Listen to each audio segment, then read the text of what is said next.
दोस्तों कैसे हो आप लोग। आई होप सब अच्छे होंगे। दोस्तों आज का ये वीडियो बहुत ही ज्यादा इंटरेस्टिंग है। हम सामान्य लोगों की जिंदगी के बारे में आप लोग बहुत अच्छे से जानते होंगे, लेकिन आज हम आपको इस वीडियो में किन्नरों की जिंदगी की कुछ रोचक बात बताने वाले हैं और इनके कुछ गुप्त राज ऐसे हैं जिससे आप आज भी शायद अनजान हैं। इसका जानना आपके लिए बेहद जरूरी है। जी हाँ दोस्तों, कई बातें छुपे रहस्य की तरह है और ये तीसरा वर्ग किन्नर है। आप सभी ने इन्हें ज्यादातर घरों में शादी ब्याह या किसी ये यहाँ बच्चे का जन्म हुआ हो या फिर ट्रेन में देखा होगा, पैसे मांगते हुए नजर आते हैं। किन्नर घर में शुभ मौकों पर आते हैं, आशीर्वाद देते हैं और साथ ही दक्षिणा के रूप में कुछ पैसे लेकर भी जाते हैं। अगर बात करें इनके जेंडर की तो ये ना तो मर्द होते हैं और ना ही नारी। ये एक ऐसा समुदाय है हाँ, इसका जिक्र ग्रंथों तक में भी पाया जाता है। वो हमारी हर खुशी में शामिल होते हैं। माना जाता है कि इनकी दुआओं का काफी असर होता है। इनके दुआ से कोई भी रंग से राजा बन जाए। किन्नरों की एक अलग ही दुनिया है जिसके बारे में ज्यादा बाहर बातें नहीं आती। उनका रहन सहन सामान्य मनुष्य से बिल्कुल अलग होता है।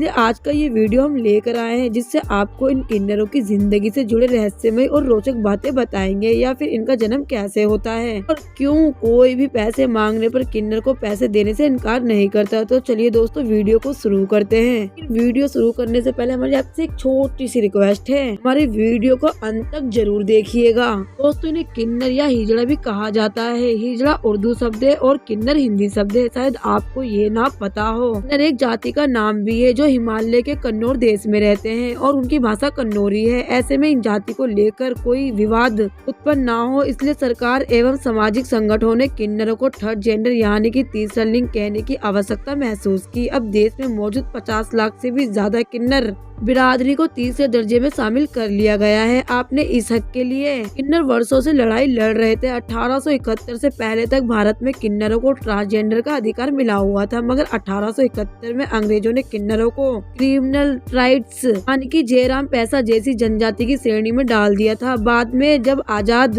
हिंदुस्तान का नया संविधान बना तो 1951 में किन्नरों को क्रिमिनल राइट से निकाल दिया गया। दोस्तों किन्नरों का इतिहास बहुत पुराना है। जब से मनुष्य धरती पर है तभी से हिजड़ों का इतिहास है। महाभारत और रामायण के पन्नों को पलटोगे तो पता चलेगा कि वहाँ पर भी हिजड़ों का इतिहास है। पहले किन्नर राजाओं और महाराजाओं के घर नाचने और गाने का काम किया करते थे। साथ ही शादी और बच्चे के जन्म पर भी नाच गाना करते थे। महाभारत के अर्जुन ने अपने 1 वर्ष के अज्ञातवास के दौरान किन्नर का रूप धारण किया था। जब 1 वर्ष तक अर्जुन किन्नर का रूप धारण करके रह रहे थे तब उन्होंने उत्तरा को नाच गाना सिखाया था। दोस्तों मुगलों के समय में हिजड़ों का राजदरबारी का काम मिला था। भारत के स्वतंत्रता आंदोलन में हिजड़ों ने सक्रिय भूमिका निभाई थी, जिसकी वजह से ब्रिटिश सरकार ने हिजड़ा समुदाय को अपराधी घोषित कर दिया था। भारत सरकार ने 1949 में इस कानून को निरस्त किया। तो न्यायालय के फैसले के बाद हिजड़ों को अन्य नागरिक की तरह सभी मौलिक अधिकार प्राप्त हो गए, लेकिन फिर भी अभी तक उन्हें भी अच्छी नजर से नहीं देखता। समाज में उनकी जिंदगी आम इंसानों की तरह नहीं है, इसलिए उनकी अलग ही दुनिया है। अगर बात करें इनकी उत्पत्ति की, शास्त्रों और पुराणों में किन्नरों के जन्म को लेकर कई अलग अलग तरह के दावे हैं। ज्योतिष शास्त्र की माने तो बच्चे के जन्म के वक्त उनकी कुंडली के अनुसार अगर 8वें घर में शुक्र और शनि विराजमान हो, जिन्हें गुरु और चंद्र नहीं दिखता, व्यक्ति नपुंसक हो जाता है और उसका जन्म किन्नरों में होता है, क्योंकि कुंडली के अनुसार शुक्र और शनि के 8वें घर में विराजमान होने से सेक्स में प्रजनन क्षमता कम हो जाती है। वे ज्योतिष शास्त्र की माने तो इससे भी बचाव का एक तरीका है, जिसमें इस परिस्थिति के समय अगर किसी शुभ ग्रह दृष्टि व्यक्ति पर पड़ती है तो बच्चा नपुंसक नहीं पैदा होता। इनके पैदा होने पर ज्योतिष का मानना है चंद्रमा, मंगल, सूर्य और लगन से गर्भधारण होता है, जिसमें वीर्य की अधिकता होने के कारण लड़का और रक्त की अधिकता होने के कारण इसका जन्म होता है। लेकिन जब गर्भधारण के दौरान रक्त और वीर्य दोनों ही एक मात्रा के समान हो तो बच्चा हिजड़ा पैदा हो जाता है। दोस्तों किन्नरों का जन्म लेने का एक और कारण माना जाता है, जिसमें कई ग्रहों का इसमें कारण बताया गया है। शास्त्र की अगर माने तो किन्नरों की पैदाइश अपने पूर्व जन्म के गुनाहों की वजह से होती है। कुछ लोगों का तो मानना है अरिष्टा और कश्यप के द्वारा ही इनकी उत्पत्ति हुई है, और वही कुछ लोगों का मानना है कि ब्रह्मा जी के द्वारा इनकी उत्पत्ति हुई है। यदि बात करें साइंस के अनुसार इनके जन्म के बारे में तो मानव जाति में क्रोमोसोम की संख्या 46 होती है, जिसमें 44 ऑटोसोम होते हैं, बाकी क्रोमोसोम होते हैं। इन्हीं दोनों पर लिंग निर्धारित होता है। अगर यही दोनों क्रोमोसोम XY है तो वही पुरुष है, और जबकि XX होने पर महिला XY और XX क्रोमोसोम के अलावा XXYY O और X क्रोमोसोम वाले मनुष्य को क्रोमोसोमल डिसऑर्डर वाला बोलते हैं। आम भाषा में छक्का, हिजड़ा या किन्नर कहा जाता है। जब बच्चा माँ के गर्भ में पल रहा होता है, कुछ कारणों से क्रोमोसोम नंबर में या क्रोमोसोम आकृतियों में परिवर्तन हो जाता है और इसी की वजह से ये किन्नर पैदा होते हैं। किन्नरों की संख्या लगातार देश में घटती जा रही है।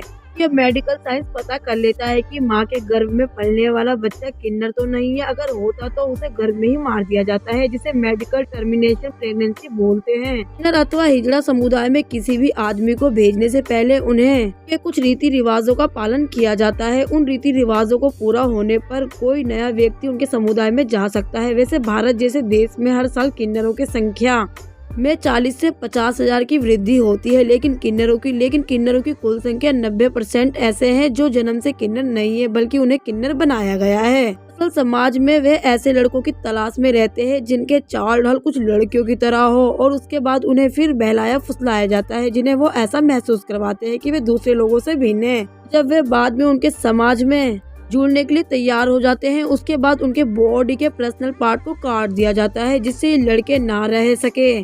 साथ ही कुछ ऐसी दवाइयाँ दी जाती है जिससे उनकी छाती का विकास हो और वे थोड़ा लड़कियों की तरह दिख सके। किन्नर के रूप में जन्मे बच्चे माता पिता स्वयं किन्नरों के हवाले कर देते हैं या किन्नर खुद उसे ले जाते हैं, जिसका वे पालन पोषण करते हैं। यदि बात करें किन्नर के विवाह के बारे में तो इनका विवाह भी होता है। किन्नरों का विवाह केवल एक दिन के लिए ही होता है। दरअसल किन्नरों को उनके देवता से शादी करनी होती है। उनके देवता है अरावण है। इन्हीं से एक दिन के लिए किन्नर शादी करते हैं और अगले दिन किन्नर खुद को विधवा मानकर छाती पीटते हैं और मंगलसूत्र तोड़ देते हैं। आपके मन में ये सवाल उठ रहा होगा कि रावण कौन है, तो इससे जुड़ी बातें महाभारत में लिखी गई है। उसकी जानकारी के लिए आपको महाभारत के पन्ने को पलटने की जरूरत है।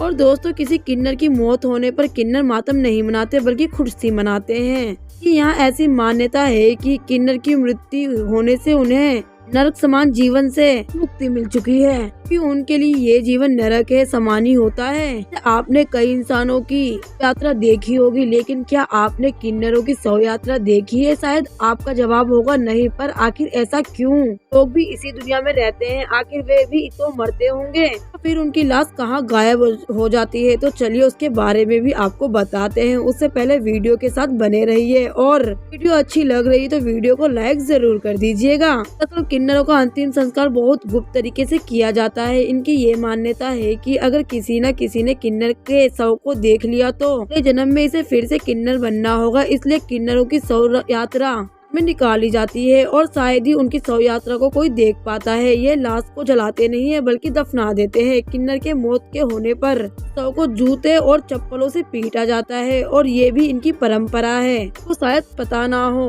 किन्नरों का जनानांग जन्म से लेकर मृत्यु प्रांत एक जैसा ही रहता है। यूँ कहे कि इनके जनानांग कभी विकसित नहीं होते। किन्नरों के अंदर एक गुण पाया जाता है, इनमें पुरुष और स्त्री दोनों के गुण एक ही साथ पाए जाते हैं। वैसे आपने देखा होगा कि जब किन्नर किसी भी से पैसे मांगते हैं, वो भी पैसे देने से मना नहीं करता, क्योंकि हर कोई उनकी बददुआ से डरता है। लेकिन सवाल ये है कि आखिर ऐसा होता क्यों है? असल कोई भी किन्नर की बददुआ इसलिए नहीं लेना चाहता कि ये बचपन से लेकर बड़े होने तक दुखी रहते हैं। ऐसे में दुखी दिल की दुआ और बददुआ लगना स्वाभाविक है। कुछ लोगों का मानना है कि अगर धन की कमी है, किन्नरों से 1 रुपए का सिक्का लेकर अपने पास में रख ले। अगर किन्नर आपको सिक्का दे दे तो हरे रंग के कपड़े में लपेटकर उसे पर्स में रख ले या तिजोरी में रख दे, और ऐसा करने से कभी धन की कमी नहीं होगी। किन्नर भले ही हंसमुख नजर आते हो, खुश मिजाज लगते हो, लेकिन उनकी जिंदगी इतनी आसान नहीं होती। पैसा मांगना उनका धंधा नहीं बल्कि मजबूरी होती है, क्योंकि सरकार ने भले ही अन्य नागरिकों की तरह मौलिक अधिकार दिए हैं, लेकिन समाज में कोई भी अधिकार देने के लिए तैयार नहीं है।